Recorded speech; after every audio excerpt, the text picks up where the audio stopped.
get the recording going. Alrighty. So big thing about, it's all about beliefs. Our life is a function. Our life is a function of our actions, behaviors, thoughts. But what we may not realize is that our actions and behaviors and thoughts are driven by our beliefs. Most of them are hidden. So they are feeding our beliefs. So many times when everybody wishes they could change habits. I have such a bad habit. I do the same old again and again. So when we are changing habits from the level of the habit, of course, our brain can think of all kinds of wonderful things, the habits that you should have in place. But yeah, so what? All the good intentions go out the window and we fall back to the same. We're like, oh, I don't have enough willpower. I'm just a weakling. I don't know what is wrong with me. But really, there's nothing wrong. It's just that we don't know that the hidden beliefs are what's hijacking our best intentions.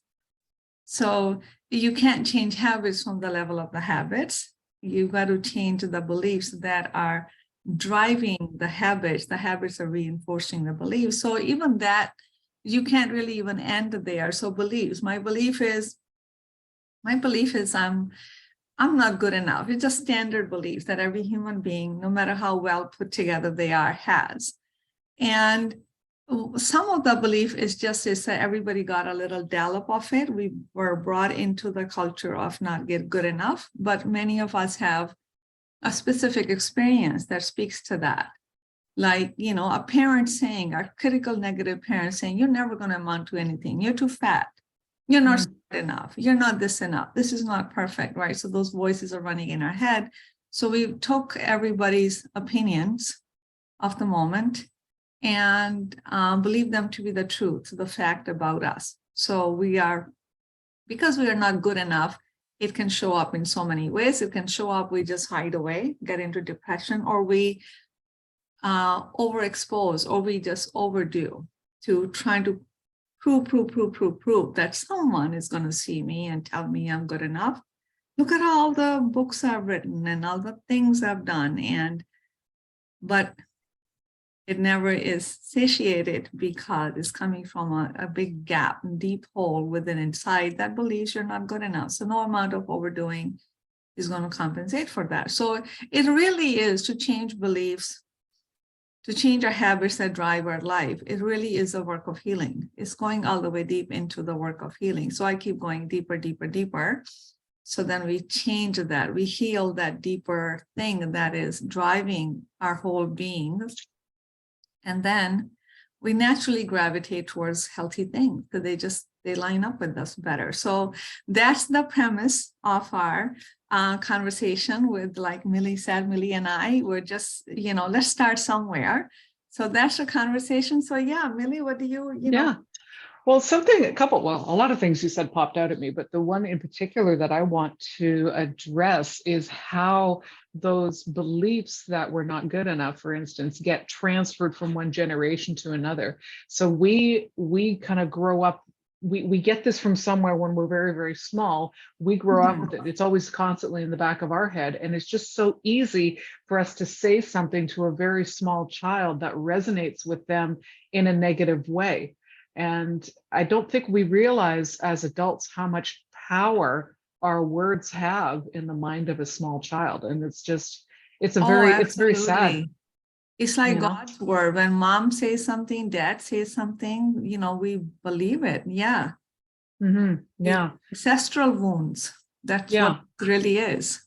Yeah, exactly. Like a lot of, any trauma I have could just as easily have come from my mother, which just as easily could have come from her mother and her mother before her, but because those patterns get so set at the unconscious level, we never really examine them and bring them up and decide whether or not they're true for us. Especially. So it's important to recognize that these patterns and beliefs that we're talking about, they're non-physical, so they're energetic. Mm-hmm. When you look at the nature of the energy, it can't be created or destroyed. It can only be transformed. So this energy is coming from God knows where, billions of years ago, time immemorial. And it's because this energy, until we learn how to free the energy or transmute it, it's just by default. You could have had a perfect life, and all of a sudden, what is this nagging thing that's that you're carrying forward? So I worked with like ancestral healing and mother wound, father wound. There's actually a local place in the body. The mother wounds are at the navel. You've got to cut the cord, and the father wounds are in your chest. Interesting. And we don't know that. So you have to deliberately do the work of ancestral healing. Because if you don't, then by default, everybody is subjected to that, because when we look at billions of years ago, we don't have to go billions of years ago. We can just go back to our great grandmother. Mm-hmm. I mean, just look at tiny little glimpse of their life and how they lived and what they endured. Right then and there, those are wounds. They didn't even know they were wounds. That was way of life. Mm-hmm. May have changed our thinking, changed our way of life, but that energy is in the DNA. It's in the lineage, because you are right in the front of that. You're in alignment with that energy loop, because you're born into that family. So the family karma, family energy continues to go around, and we don't know until we know. Right. And we connect the dots and realize, oh my gosh. And it's very difficult work. You know why? Because the attachment and the emotionality, many people, when they're cutting the cords, or they think they're cutting the connection with the family members instead of Mm-hmm. the energy. So it's a very painful thing. It's like a grieving process.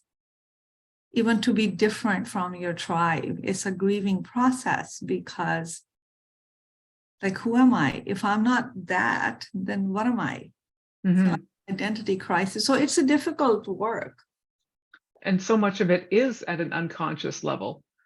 Yeah, so much of our 90% of our life is unconscious, which is That's sad and scary. right. But at the Right? same time, and I'm thinking, really, 10%, we're doing pretty good. Maybe we can't really handle more consciousness. Some days, yeah, exactly. Really funny, right? So I mean, wow, it's such a fascinating work, because being conscious is being able to expand the seeing, expand the knowing, and you connect all the dots like crazy. Mm-hmm. Holy, oh my God, oh my God, oh my God. So there's so much Right.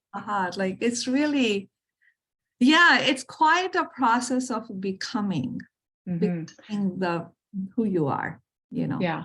And it's interesting to see how, so like, even everybody has their own experience, even though it comes from other places to some degree. So even like siblings raised in the same family will have different ways of sort of manifesting those wounds going forward.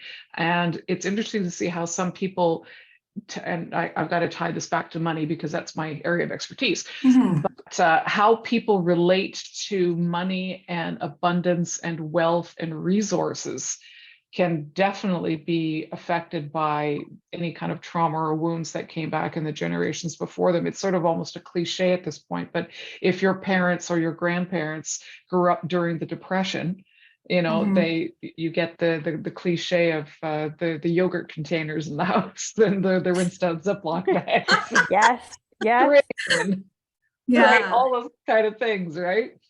And and that can certainly affect our well-being in our lives going forward, especially as we try to plan for our own futures. If we're not aware of and deal with those things that are hanging over us from our past or from our generational past, it can really do us a disservice as we look forward to our own futures. And I'm thinking specifically of people who get so deep into, I must save for the future, I must save, and they do a really good job of it, and they get to that point where they're retired, or they're asked to retire because they're afraid. They're so afraid to spend any money. They're afraid to stop working. They're afraid to spend any money. They're afraid to enjoy all the success that they've built for themselves because something could happen. Or Yeah, it's just really, yeah, exactly said. You wherever you go, you take yourself in every aspect of your being. So it's so appropriate that you're doing wealth and I'm doing health. And it's really all the same thing, because when you start kind of healing in one area of your life, all the other areas of your life begin to make more sense. They become better. And yeah, it's not even a direct, it's not a direct transfer of the energy even. It's just being in the family where you're here, money doesn't grow on trees. Or I talk about eat all your food. There are people starving in the and I wrote about that in my book, and I said, when you eat more that you don't want to eat, those people starving in the world actually are still starving. Yeah, and that can cause, let me get some of my, if I can, some of the problems with obesity and overweight. Obesity, health. Some of them come from this. I have my clients telling me I have to eat everything that people put on in front of me. I call it the clean plate club. Yes, because my mother instilled that in me. I said, well, you either change the size of your plate or you ask for a kid's meal. Yeah, exactly. Yeah. If you can't change that because it's so ingrained with us, you're not going to be able to make your don't buy so much. Every grocery trip, say buy $10. Whatever you bought, you can easily take away some things and save $10. Give those $10 food for the people who are starving. I can actually feed them, and you don't overeat. It's like, oh, I don't want to waste it. I said, in your tummy, when you no longer can take anymore, actually it's a bigger waste than is in the garbage. At least garbage, it can act as compost. Yeah, on your body, it's actively on your body. You don't want that compost, the toxins in your body. But it's a mindset. It's a very, mind is the hardest, and how do I say this? It's the hardest thing to change your mind. It's because we think it's the hardest thing to change your mind. Right? It's only on us. Yeah. But we need to be aware of it in order not to fall in the same footsteps. My mother never spent the money she could have spent. She could have afforded to have a great retirement. At 82, she was still 83. She was still walking 2 kilometers at risk of breaking a hip in the process to save 5 cents because that supermarket had a sale that this one didn't. Oh my God. And it's like, okay. I have a sister your mother's age. Trust me, all the logic in the world fails her. And there's a different relationship with money. Money is security. Money is, no, but money. I don't think, sorry to interrupt. Sometimes it's not a relationship, it's a change of mindset, like MIllie says. From, yes, when you were born and you were small, you were in scarcity. There was not enough. There was never enough. Now there's abundance. But she was never able to change from one mindset to the other. And that to me is one of the saddest things I've ever seen, because she could have enjoyed it without feeling guilty if she only had been able to see, I have plenty to do whatever I want, what I always dream of, but no, I don't have enough. Yes, you do. You just cannot think that you do. Everybody is, the sad part. Yeah, everybody thinks the way they think. And, when you have there's a fly flying around in my eyes. I'm doing this. Has nothing to do with this workshop. So, it's what I have learned is that from everything makes sense to everyone from their own perspective. Yes.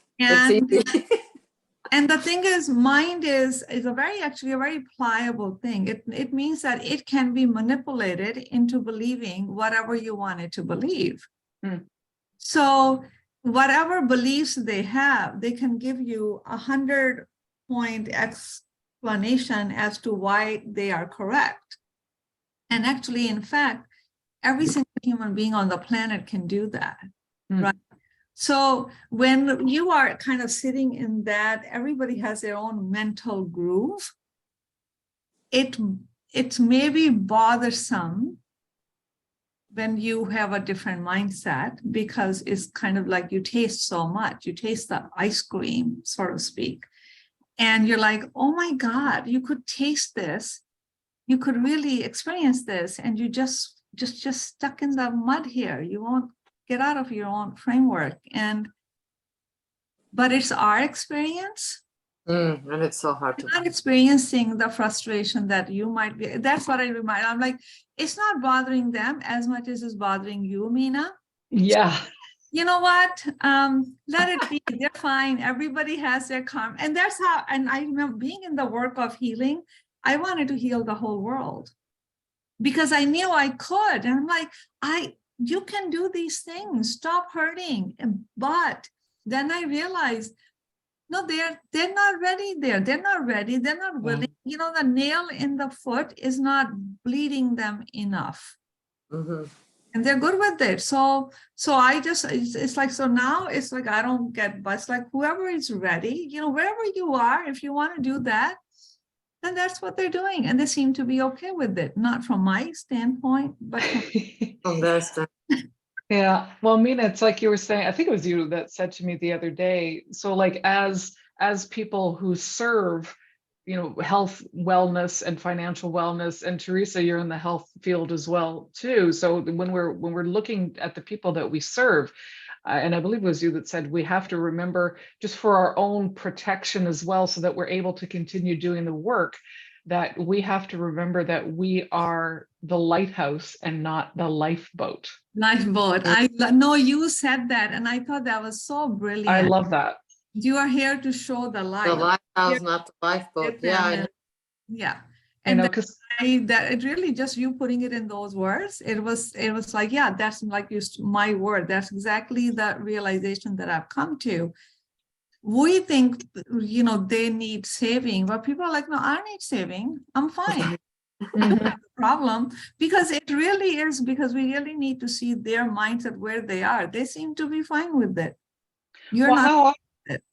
how often, Teresa, do you talk to someone like a new patient perhaps who says, oh, I'm fine, menopause is doing okay, except I have these hot flashes and I my can't sleep. appetite's terrible and I can't Yeah, sleep, I know. yada yada, and they go on to describe 30 different things that are wrong, but Yeah. I'm okay. But I'm Yeah. okay. It's called And normal. that also shows how resilient we are, and so much crap we can face and we are still okay. Yeah. Because our It bodies really are is. so resilient, they are so strong that until the last straw in the camel's back breaks it, and there's science to tell us this in the field of menopause.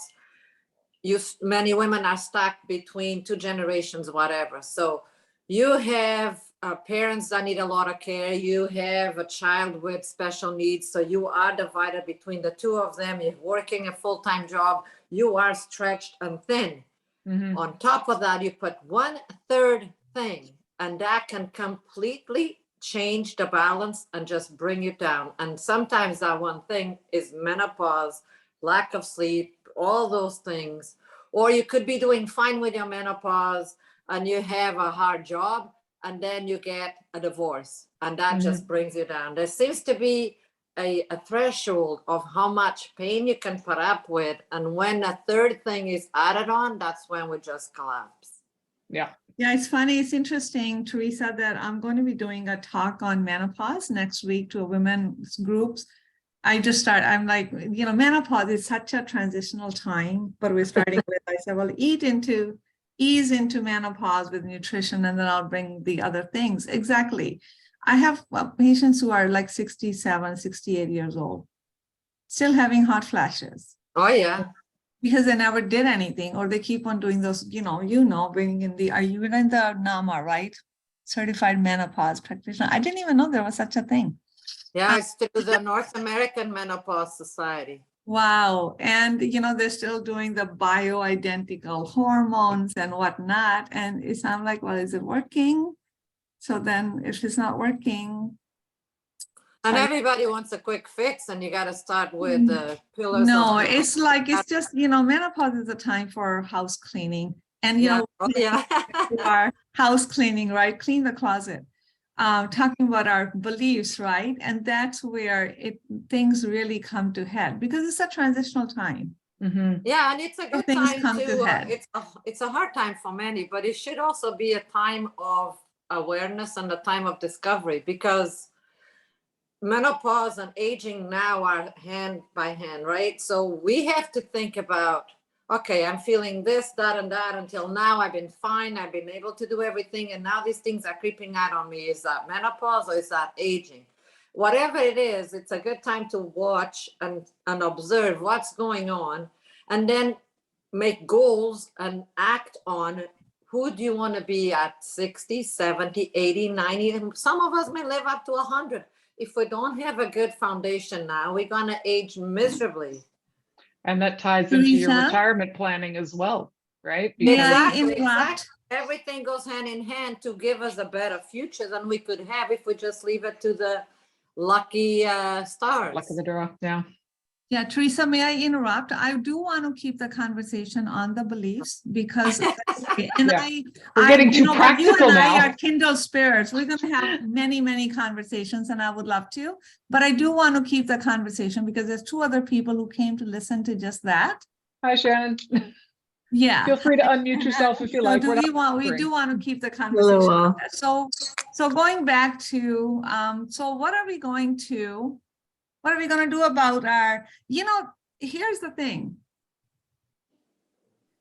How to go back and learn about what our beliefs are. Actually, you know, pick two habits that are just you wish that you could change. What are those two habits? It doesn't matter if it's in your finances, in your relationships, in your housekeeping, with your children, or with your health. Pick one area, pick two habits that you wish that you could change.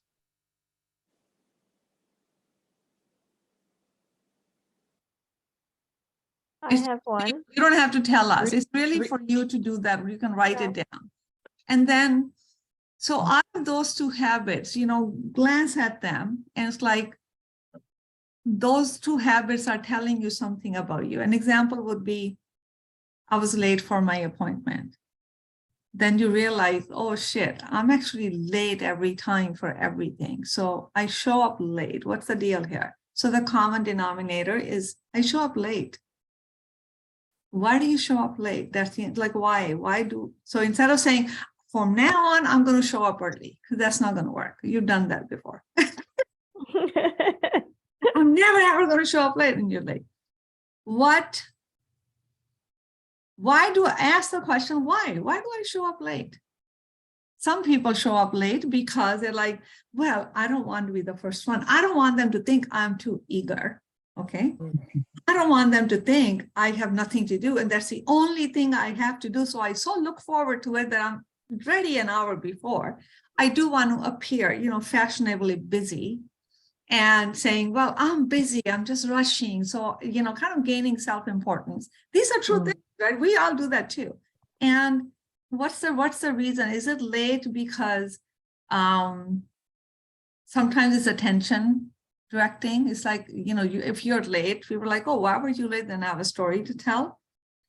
So, and the point is, asking the whys, dig into your own self. You know the answer to your why. So tune into that, and hidden in that, there's wisdom there for you. There's the belief maybe, or, you know, maybe I believe that, oh, if I'm late, like, you know, I want to get attention. So why do you want to get attention? Because that's the only way I can get attention. Why do you want attention? I want to be validated.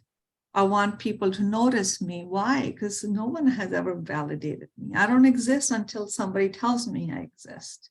So keep going back, keep going back, keep going back, and you're going to find your belief. My belief is I'm not attention worthy, or whatever it may be. Where did that belief then come from? because when I was growing up and, no one paid attention. It was a house full of all kinds of people, and I kind of got lost in the shuffle. And no one really noticed me. No one noticed my school. My schools didn't notice me. I was sitting in the back. I wasn't the popular kid, or, I wore those, black overall hoodies so no one would see me. I would just put glasses. You know what I mean? It's like we do a lot of things to hide. So the point of this, I don't know what's true for each one of you, but go back.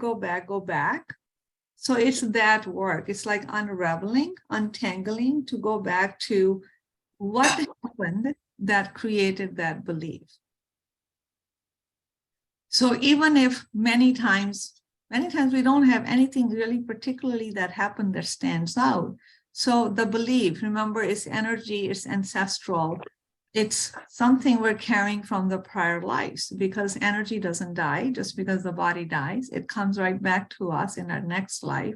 So one thing is for sure, if you're experiencing it, you have it either in this life, or if you can't find it in this life, then it's coming from prior life.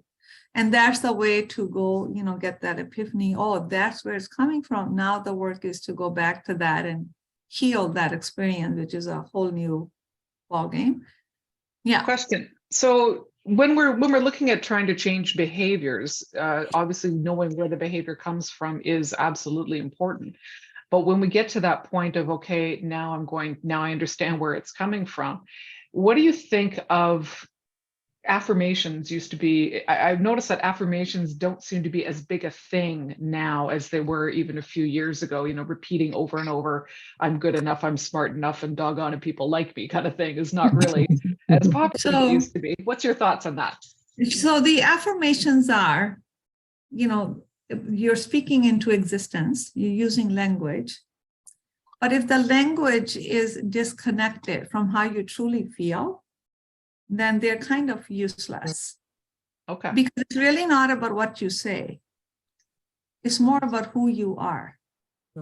If the affirmations is I'm beautiful, but inside you feel, God, I really feel ugly. I have buck teeth, I have squinty eyes, I have curly hair.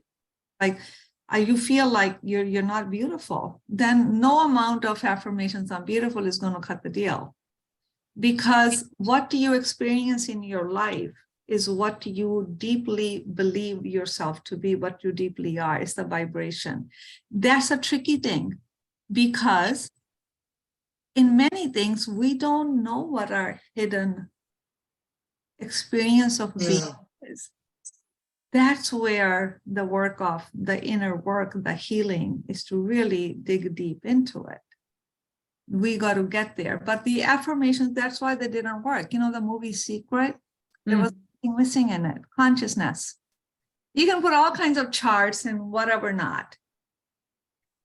You can either do that and get nowhere, or you can really clean the charts inside and you spare your walls. So there's no shortcuts, is what you're saying. Like there's no shortcuts. Like you can run, but you can't hide. Because you can't hide the internal. You can say all kinds of, oh, I'm going to make $1 million in this year, or whatever. But the inside, you're like acting like a poor person, like, oh, there's a $5 bill, but you want to see if you cannot pay it. You're calling the person to fight with them about it. It's like you're driving, you're driving, 2 hours to save 5 cents. There's a sale going on, but you're like, I'm going to make $1 million. No, you're not. You know why? Because your behavior is telling me you barely have 5 cents. So the universe says, yes, you're correct. You barely have 5 cents. Here are your 5 cents. Well, that's interesting in the context of sort of planning and goal setting, because we're getting towards the end of the year, and we're all kind of in that, well, many of us are in that mode. My company is talking about, you got to plan your business goals for the next year. And I've always struggled with that, because for one, there's what the company wants to hear, and that may or may not be what I want to say. And there's the mindset piece of it. And then I always get bogged down in the how. So I could say, okay, this is what I want to do next year, but how? right? And that's where the secret and those types of affirmation type based things Mhm. completely lose me, is because if I don't know how I'm going to do it, how can I make this happen? Thoughts? How can I make this happen?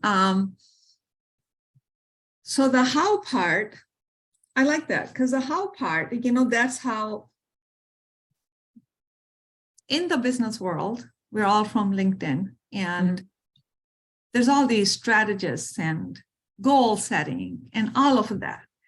Like when I see that, it's all fine and dandy. I do nothing with it because it's not my thing. I don't operate that way. I really operate, from the how part for me is this fire inside that awakens, that says, you got to do that. Now it feels like the right time to do it. And all of a sudden I create something. I create. So where to get the fire from? Sorry? Where to get the fire from? I'm coming to that in a minute. I'm going to give you a box of matches. Perfect. So it's just an inkling that comes, like I'm my creative mode. So I create a course. Next thing I know, the whole web thing is done. And I'm like, here's a course, right? And then for me, the pain in the butt is I got to tell people about it until I'm, nauseum, blue in the face. And how many different ways can I tell you that you need this? Take this course, right?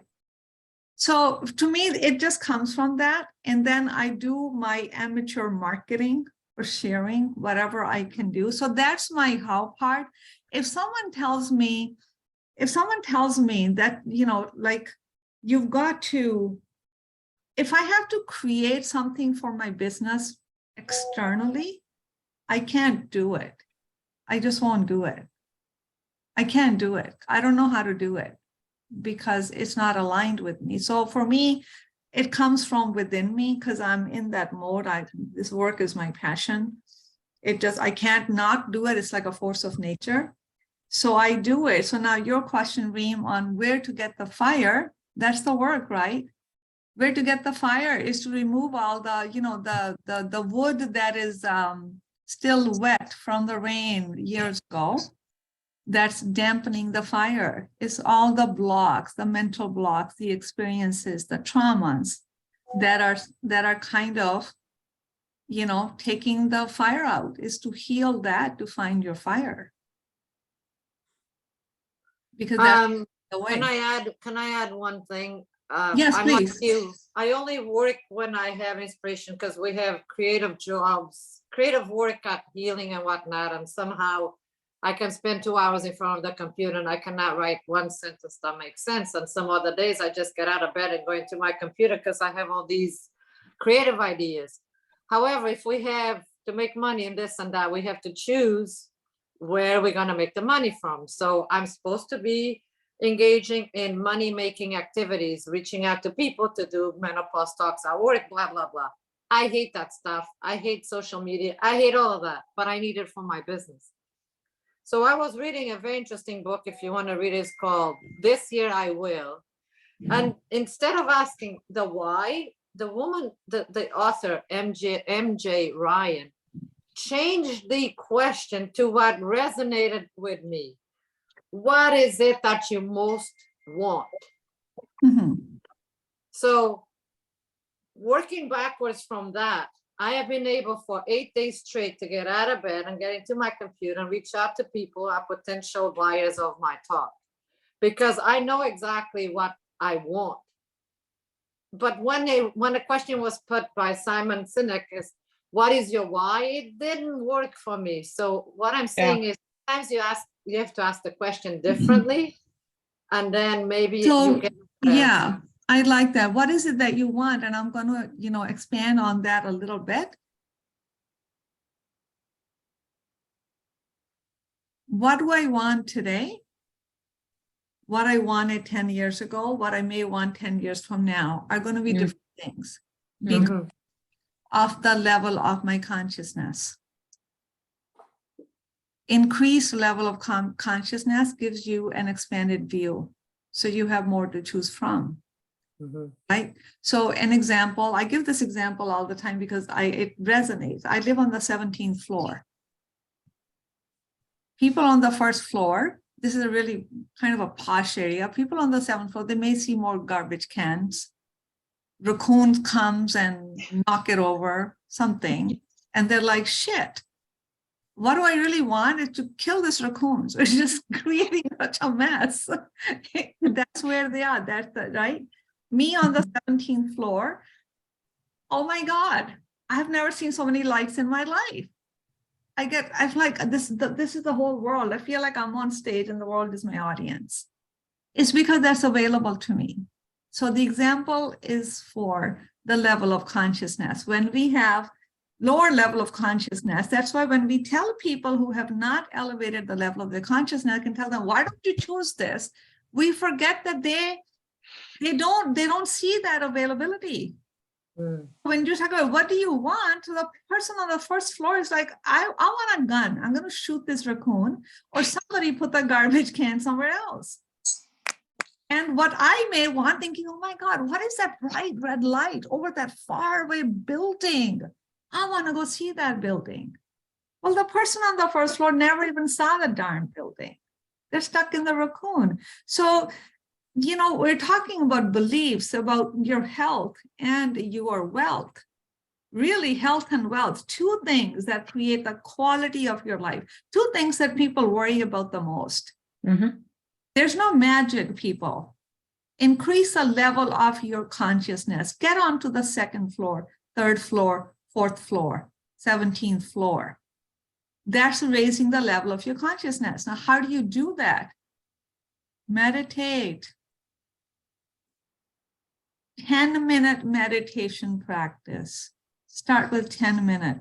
If you have breathing meditation, breathe. If you write journal where you ask the biggest, largest questions, if you tap into your intuition, if you kind of tune into the energetics of it. Best is a sound-based meditation. Meditate. We think that something extraordinary, somebody's going to give me this extraordinary magic thing that's going to poof, take me into the wanting more. No, it's as basic as meditation. It was there thousands of years ago. It is still there today. Darn, we don't have a pill we can swallow. So it's meditate, sit for 20 minutes, twice a day, meditate so you can clear the junk from the nervous system, living this day-to-day stressful life. So the nervous system creates consciousness. So the seeing expands, the listening expands, and there's your 17th floor. There are your expanded choices and possibilities. This is how you get away from the raccoon. If we're so busy doing that we never stop and do nothing because we think it's a waste of time. But if we stop and sit for 5 minutes meditating, or even letting your thoughts come in and go, if we just allow ourselves time to do nothing. Yeah, and it's just really we can do something. Yeah, don't argue about it. Don't read pros and cons about it. Don't read the dang Harvard University reports on it, for God's sakes. Sit and close your eyes. Time for 20 minutes. There's a free meditation download from my website. Download it, 2 lectures, 1 hour each consecutive. Bingo, you got it. You got a meditation practice. Just sit down, close your eyes on the couch with a little blanket, turn the phone off, 20 minutes. Just go sit down and shut up for a while. Sit down and shut up. And this is it.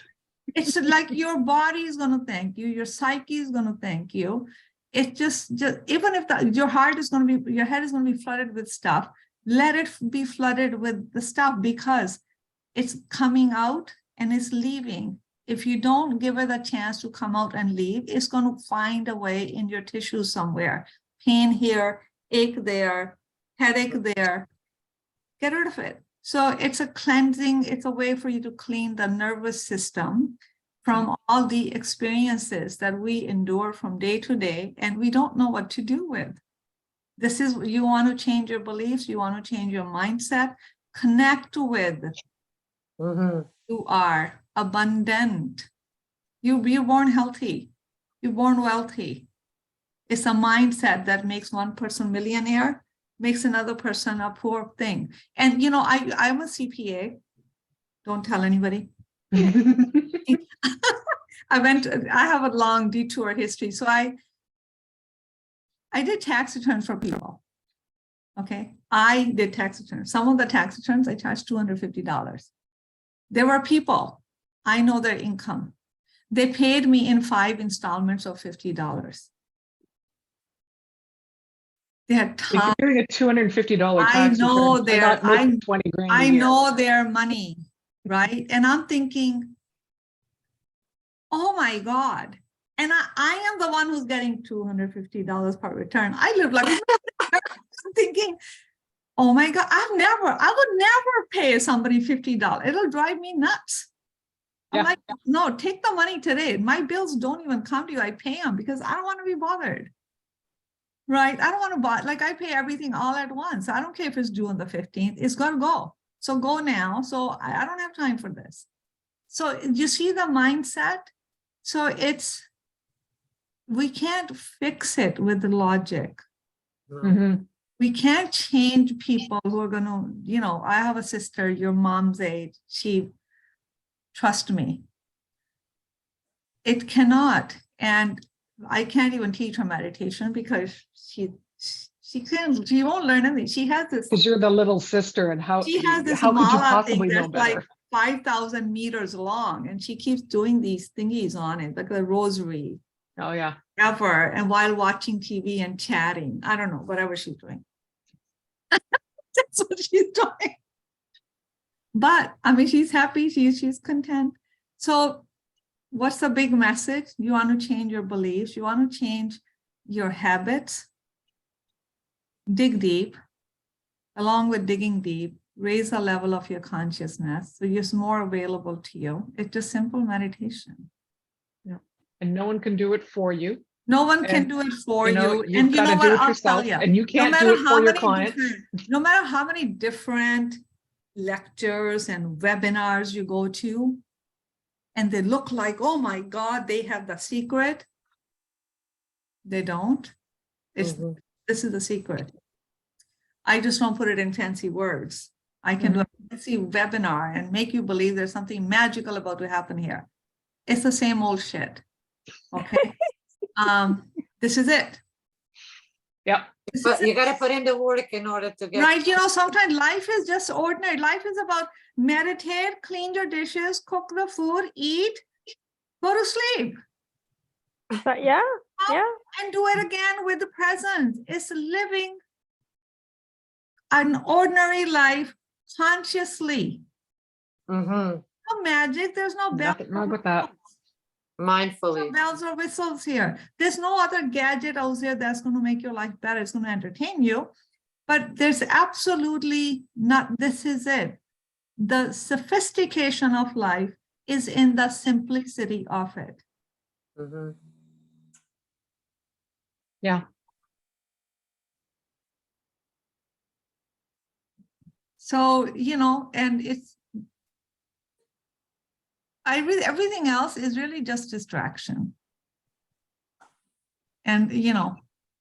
It's going back to the 6 pillars of a good health, isn't it? And mindfulness and mindset and cognition and spiritual, it's all connected to it. I know somebody came to me, they said, like, what is this vagus nerve healing? The what now? My head again. I've never heard of that. What is this vagus nerve healing? And okay. I'm like, look, you're already doing it. Don't worry about it. You know what I mean? Because what the heck? Like, it's like vagus nerve healing is separate from all the other healing? No, it is not. I know, but it sounds good. It's a good marketing pitch. It sounds good. It's like it draws attention. So, and yeah, it is a difficult time because it's kind of like, you know, you get a candy for the first time and you run amok with it. So there's a lot of this things that are coming out. It's like first time people hearing it and they're going to run amok with it and drive people insane. And because they don't have the overall deeper knowledge. I mean, this nerve has been here for over 6,000 billions of years. What the heck is it in your spinal column? And call it vagus nerve or sciatica or whatever. I mean, it's like saying sciatica nerve healing. There's a lot of people need that one healed because it hurts. A lot of people need that one, but it's not what they think. I had 2 surgeries for that. I'm not going to heal your one nerve.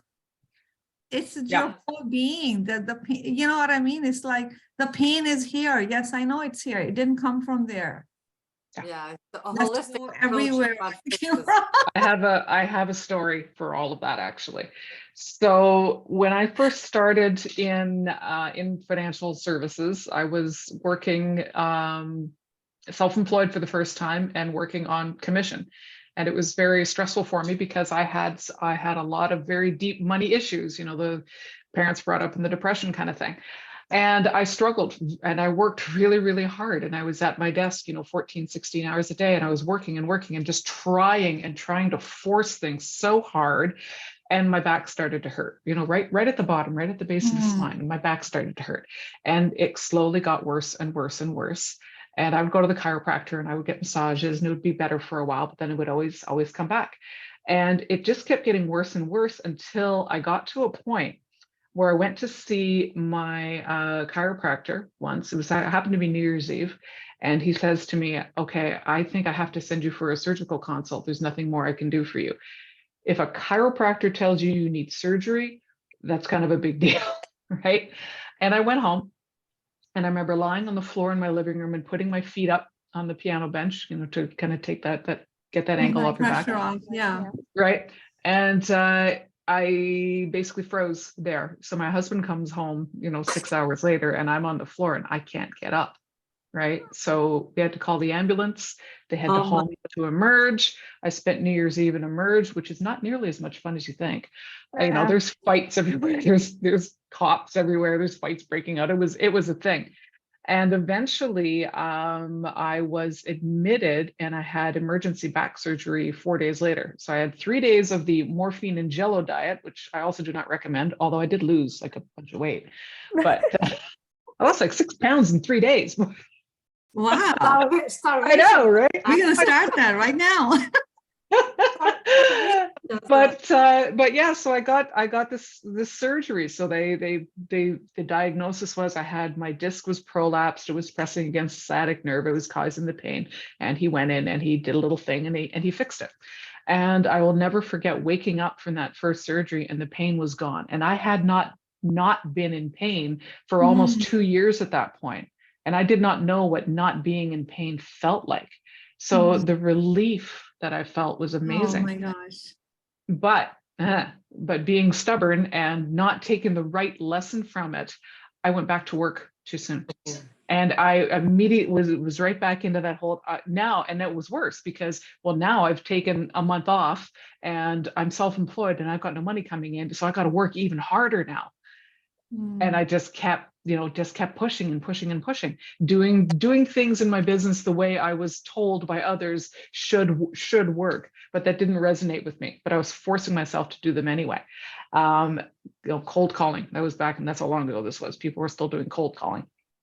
I hated it. But long and the short of it is the surgery, either he didn't do it right the first time, or it was just one of those things, or my theory is I did it to myself. I had to have the same surgery redone 8 months later. So I spent that entire calendar year on morphine. And so after the second surgery, I had to kind of sit down and look a lot more closely at, okay, I can't keep doing this. You know, I have to look at what my life looks like and actually make those changes and do that inner work. And after the second surgery, I did do a lot of meditating because I couldn't do anything else. I mean, I'm flat on my back, I can't move. So, you know, my body forced me into doing the work that I should have done or could have done years ago, but didn't because I was pushing too hard. So, and it was all in right at the base of the spine, all very first chakra, security, those kind of Uh, vibes, right? Finances, flow of Finances, money, all of that, energy. Oh, right? Yeah. So, it took a long time for me to really resonate with those lessons and get to that point where I can say now that any back pain I have is normal people back pain. So if I sit in a chair for too many hours, yeah, your back is going to be sore. So get up and move, stupid. yeah. Right. Yeah, I know. I know, I know. But yeah, It's but you were saying like basic. how these things exactly, but these things in your head, in your mindset do manifest themselves in your body. I'm never going to tell a cancer patient you should have had better thoughts and you wouldn't gotten sick. No. But No, but it is we all do shit connected. to ourselves too, and it starts here. Exactly. It's all connected. It's Yeah, mind, brain, mind, Yeah. we think that, body. this is head, and we point to here thinking this is the mind. Mind actually is the body. It's all over the body. Mind is Mhm. energy. Where's the mind? It's all over the body. This is the Mhm. part. Head probably cognizes, I don't know, whatever the route is, that those signals, the energetic impulses into thoughts or whatever. But yeah, this whole thing about, mind and body, we've got to really stop fighting the debate. Mind is the body, body is the mind. The Mhm. tissues are in the tissues. Mhm. Okay, mind is in the tissues, the energy in the tissues. So disease does not come from the tissues themselves. Something is being done to the tissues. That is the energy. That is the thoughts that you put into it. So Yeah. hopefully we've come to the place where we realize that everything matters. Everything is energy. We're sending out impulses. As I'm talking, I'm sending out energetic impulses. The universe is reading me, Mhm. right? So, and this is awareness. This is consciousness, right? The universe is reading you even when you're silent, because there's an inner vibration that's going on. That inner chatter, you may ignore it, but the universe doesn't ignore it. When the inner chatter is, oh shit, oh shit, oh shit, or whatever, that's what is being read. Like, you know what I mean? It's like the best put together people could be just crumbling on the inside, Mhm. right? Falling apart on the inside. And so they think they're going to try harder, press harder, speak louder, clean the language, and look better in whatever. It's like chasing your tail. It's none of the above. It's Yeah. this is what I don't, maybe that's the work I'm in. You cannot go far without cleaning your internal world. You're going to infect everyone with it. Mhm. Right. And when we talk about, I have a blog going and then I stop. There are just so many blogs going in my head and then I get tired of it. It's like the personal agendas. I recently attended like a function where I was invited to whatever, but I mean, there were like, 20 personal agendas or 20 different people. And, needless to say, it was a chaotic occurrence.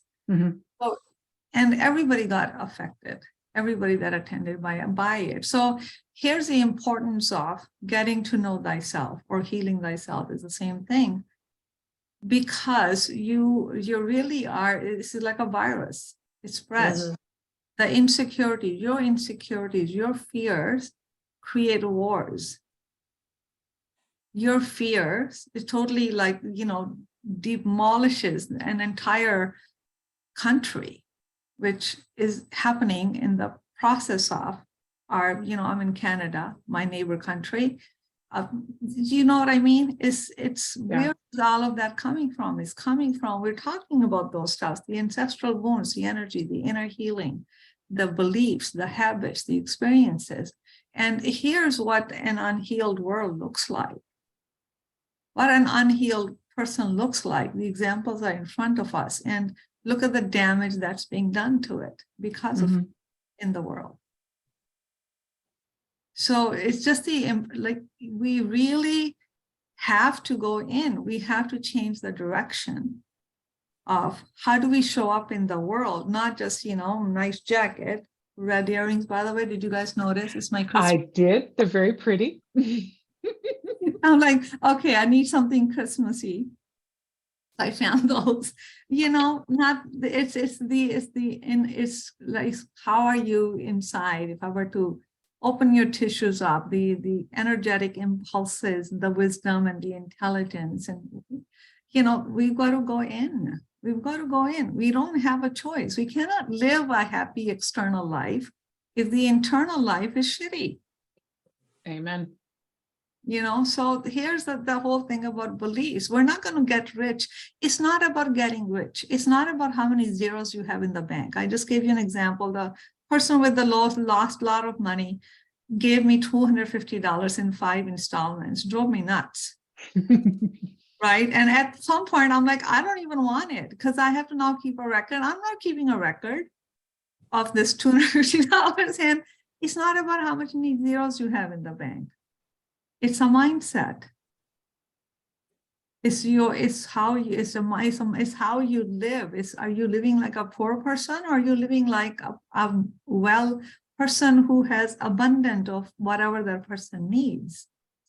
That's the whole wealth thing, right? It's interesting you say that, because I can tell when I need to kind of step back and take a break and get rid of some mental crap when I start worrying about, which toilet paper is on sale and which wasn't. If I start getting fixated when I go shopping on the prices, then it's like, okay, I need to, I worry about using too much water in the house when I brush my teeth.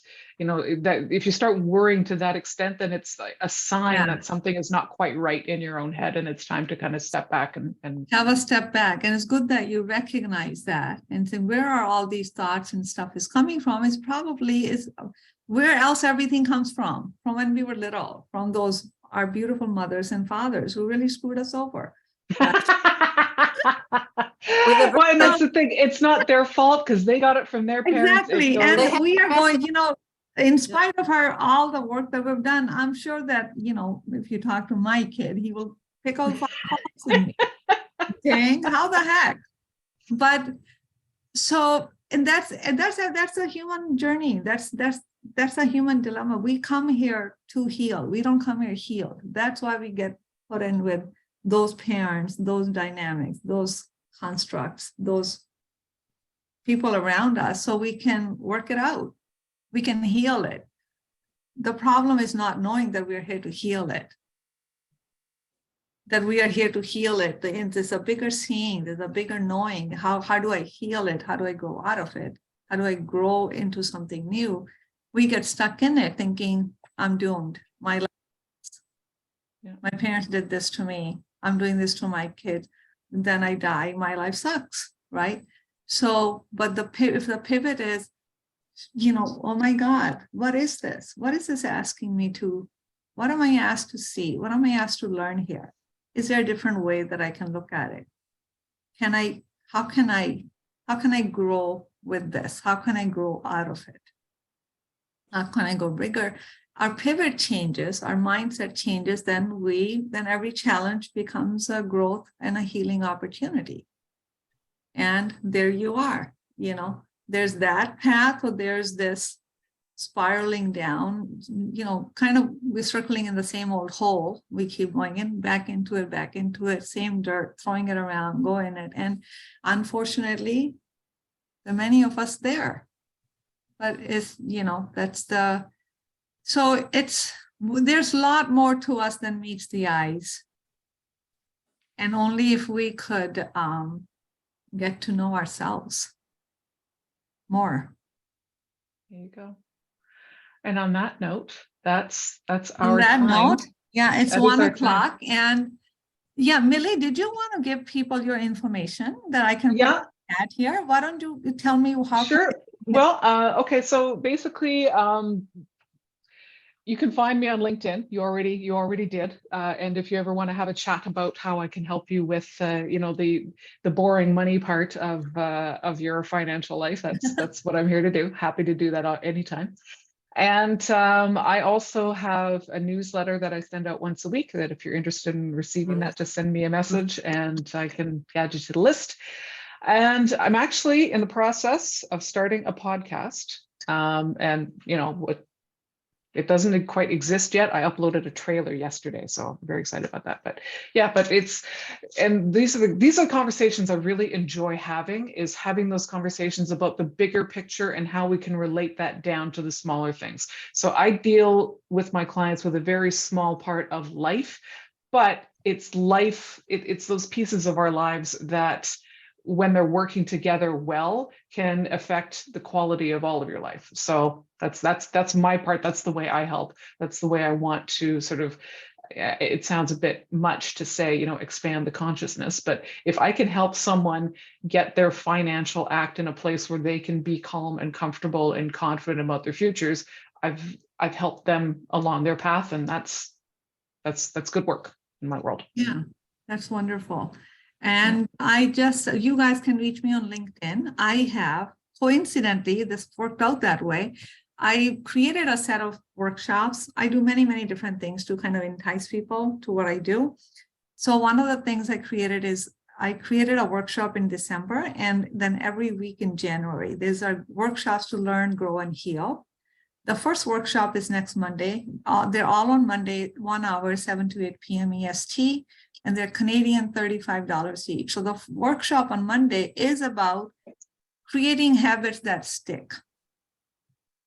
This talk gave you a framework for it. In the workshop, I'm going to actually have you go through, take out pen and paper. I'm going to give you steps, so you walk away with the clear seeing and understanding where to go from there. So if you're interested in those workshops, the link is there. If or you can just reach out to me on LinkedIn. I'll be posting. I posted about it. I'll make other posts about it. So those workshops are a good way. They're 1 hour. They're really cheap.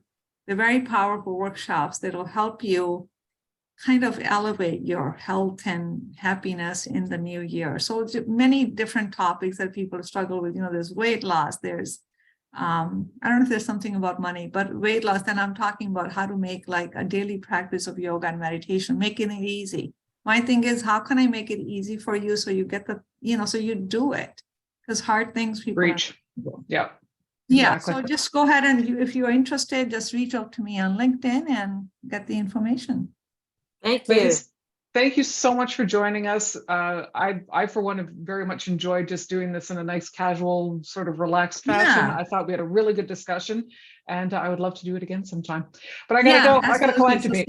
Okay. Thank you, everyone. Okay, we'll talk Okay. again Thank you soon. so Take much. care. Bye-bye. Bye. Bye.